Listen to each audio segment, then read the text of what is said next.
Today, I'm going to be making a Halloween candy cookie cake. This recipe is from bakerbynature.com. The author is Ashley, and so I will link directly below this video to the instructions and the recipe so that if you want to print it out just like I did, you can do that. So first we're going to go over all these fun ingredients.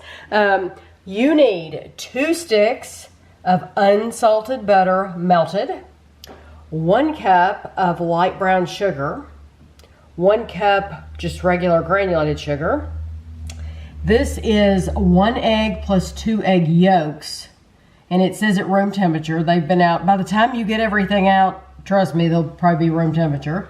2 teaspoons of vanilla, 2 cups of all-purpose flour, 1/4 cup of cornstarch, a 1/2 teaspoon of salt, and then this is going to be up to you. You need 2 cups of leftover Halloween candy, and of course I'm filming this before Halloween so that you'll have some ideas of what to do with your leftover Halloween candy should you have that issue. We usually don't have that issue in this house.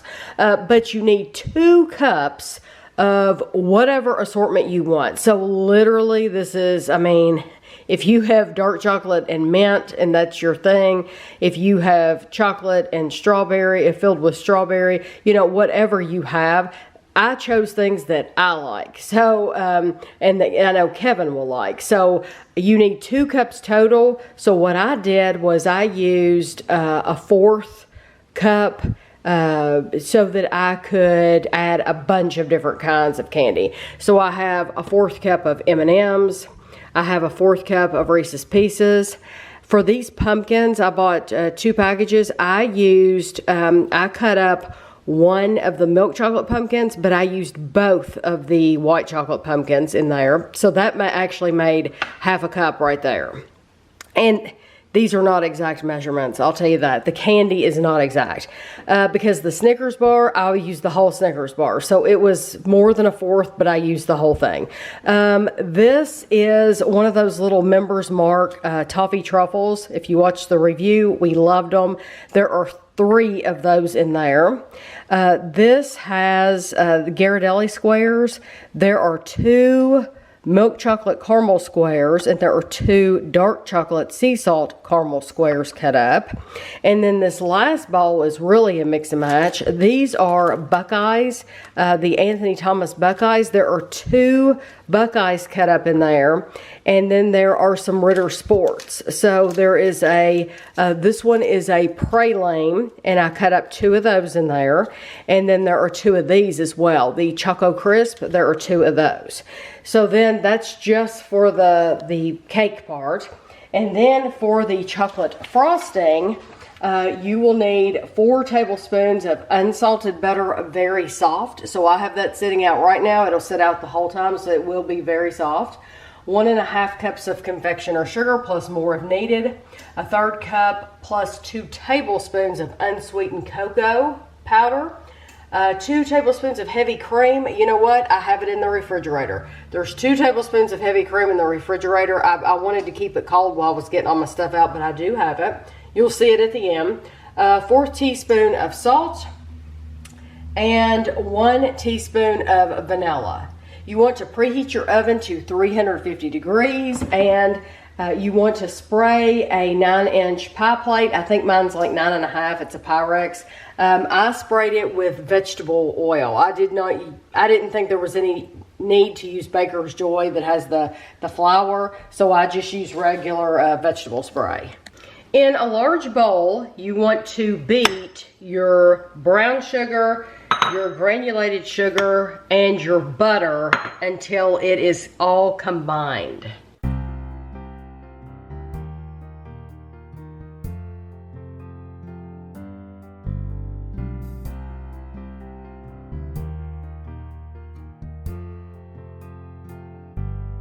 Now we're going to beat in our eggs, egg yolks, and vanilla.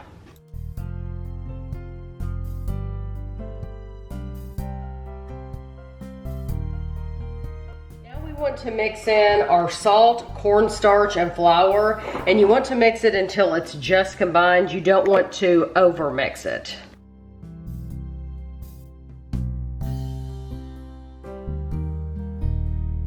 And I like to add my flour a little bit at a time, just so it doesn't puff up.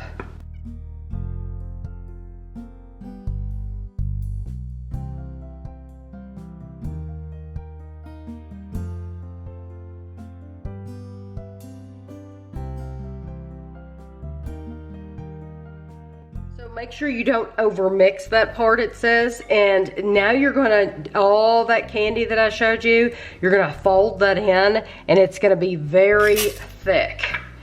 So I'll probably try to do a couple of kinds and then come back and keep adding more.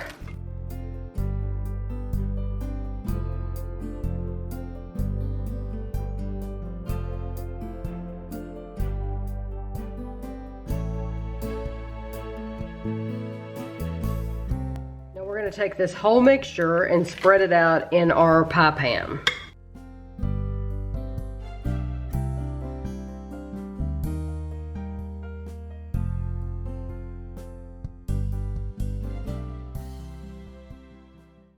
Now you want to bake this for 35 minutes or until the top is golden brown. The edges are completely set and the center of the pie is only slightly jiggly. When it comes out, it would be nice if you had some extra, like I have extra M&Ms, I have extra Reese's Pieces. If you have extra pieces of candy bar, then you could put them in the top because the picture, I'll show you the picture. The picture on the front looks like this. So it would be nice to have some of that colorful candy showing. So this is a good time when it comes out after being in the oven to get ready to have your pieces. So I'm going to put this in for 30 minutes, make sure it doesn't overbake, but I'll let you know how long it was in the oven when we come back. So this is how it looks after 30 minutes. And this is the time where if you have extra candies, you want to stick them in the top now. So I cut up, I had another dark chocolate Ghirardelli. I'm gonna cut that, put that in here. I had a couple more of Ritter Sports. I should have left I wish I had left one of the Snickers because then you would have been able to see the peanuts. But speaking of peanuts, if you wanted to put peanuts in this, I mean, how good would that be to have some Planters, salty cocktail peanuts? I mean, that just sounds wonderful to me. So I'm trying not to get my finger near this because I don't want to burn my fingers. But I had a couple more Ritter Sports. And it's supposed to look, you know, full. You're supposed to, you want to showcase your candy. At least that's what I think. Because this is for your leftover candy. And of course, you know, I'm gonna put more Reese's Pieces and M&Ms. I like Reese's Pieces more than M&Ms. So I'll probably put more of those. But I do want it to have, I do want there to be some more color. So here's my Reese's Pieces. Whoop. Yep, I did just dump those out on the counter. And I will grab those. There we go. Okay, I probably put too many orange in one spot. But I like how colorful it is. Okay, I'm gonna just try not to burn myself and make sure these are stuck down in there. And now we're going to let this cool completely. So the picture that I showed you earlier did not have frosting on it. However, when you, look how that melted already. However, when you print the recipe, it gives you an option to make some chocolate frosting. And I thought, well, I have all the stuff. I checked and I have all the stuff. So I thought, well, we will just go ahead and try making that chocolate frosting. So I'm going to do that. As if it wasn't sweet enough, right? Okay. When you're cake is almost finished cooling, you can start to make the chocolate frosting. So the first thing you want to do is you want to take your confectioner's sugar and your cocoa, and you're going to whisk them together in a bowl just to make sure there are no lumps. So I'm just going to use a whisk and see how there's some little lumps there. I'm going to just get all those lumps out of it.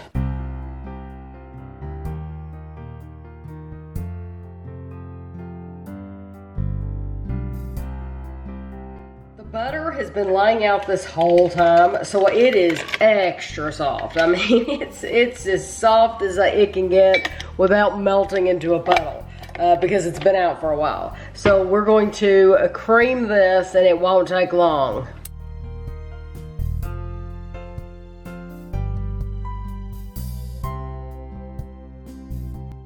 We have the rest of our ingredients. We have our salt and vanilla and our heavy cream, and we're going to alternate adding the your cocoa mixture with your sugar and the salt and the vanilla in the cream until it's all incorporated into the batter.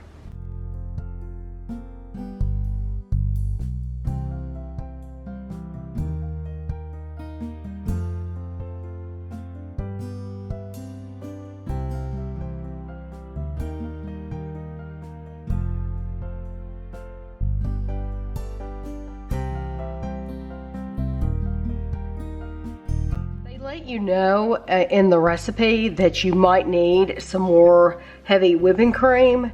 As you can see, this is still like a powder on the bottom. So I'm going to add more heavy whipping cream. I'm not going to add much because it does not take much at all. But I am going to take more because right now this is like a crumbly texture, and we don't want it crumbly. I don't want it liquid either though, because we have to be able to squirt it out of a piping bag. So I'm just gonna add a little bit once I get it going again.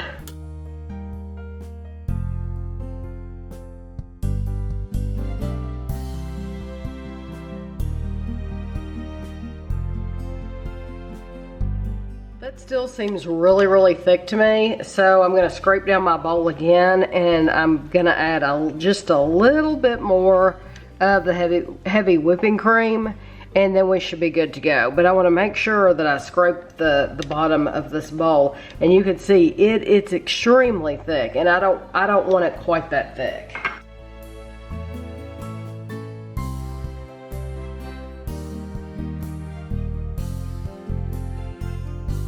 So you can use a piping bag. I'm going to use my Old Faithful Ziploc, a Ziploc bag, and I like to put it in a glass just to hold it while I scoop the frosting into the bag.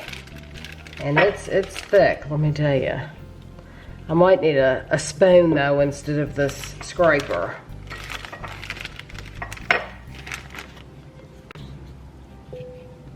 And because it's so thick, heck, I don't even, normally you're worried, you put it in a glass because you're worried about it running out. I'm really not worried about it running out because it's so thick. So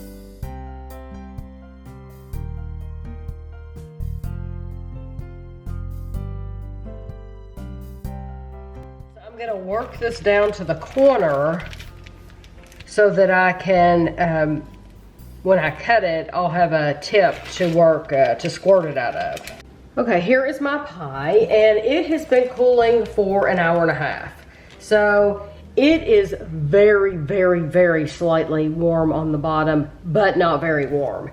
And I have no picture to go by, so I'm gonna cut the tip off of this. I have no picture to go by, so really you just, make it look decorated any way you want. I hope this will come out okay though, because it is so thick.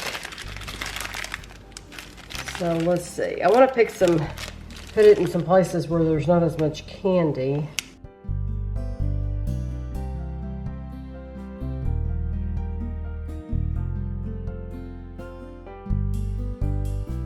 You could do it like this, or you could do a ring around the outside. I just thought that would be easier for me. Now what I'm gonna do to dress this up so that it doesn't look like a dog's been in here, if you get my drift, I'm gonna stick some Reese's Pieces and some M&Ms in here to dress it up, to make it look more edible.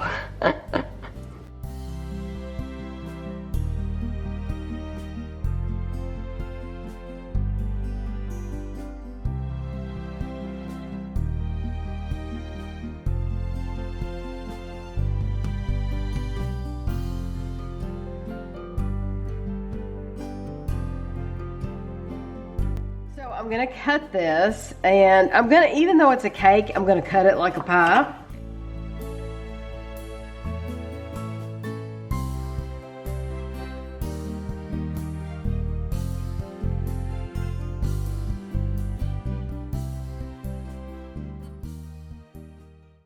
So there is a lot of your melted chocolate, and the thing about every single bite, there you can see it better over there, every single bite's gonna be a little bit different because you don't know what candy bar piece you're gonna get in your bite. Okay, so what Ashley said about this cake was this easy to make Halloween candy cookie cake is the perfect way to use up leftover candy, a hit with kids and adults. And like I said, I'm making it before Halloween so that if you happen to have leftover candy, you'll be able to use this. So, I'm trying some of your frosting. Oh, okay. Well, the frosting's thick. I know that. I should have added a lot more of that whipping cream, but that's okay. It almost has a chocolate marshmallow cream texture. Oh, okay. What about the flavor? Is it good? That's good. Oh, so it does taste good even though it's thick. Okay. Yeah, thickness is just a matter of adding more liquid. Milk or water or however you made it. I don't know how that could not be good. I mean, really.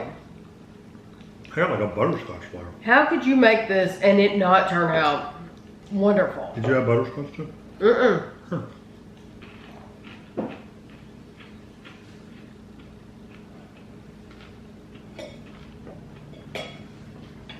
That's incredible. I tried just a piece of the cookie part.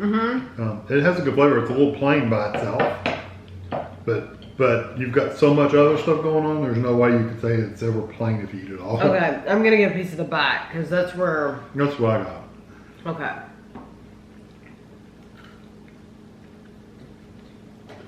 Yeah, that's the piece I got. It's a little plain compared to the all chocolate up front, but it's still really good.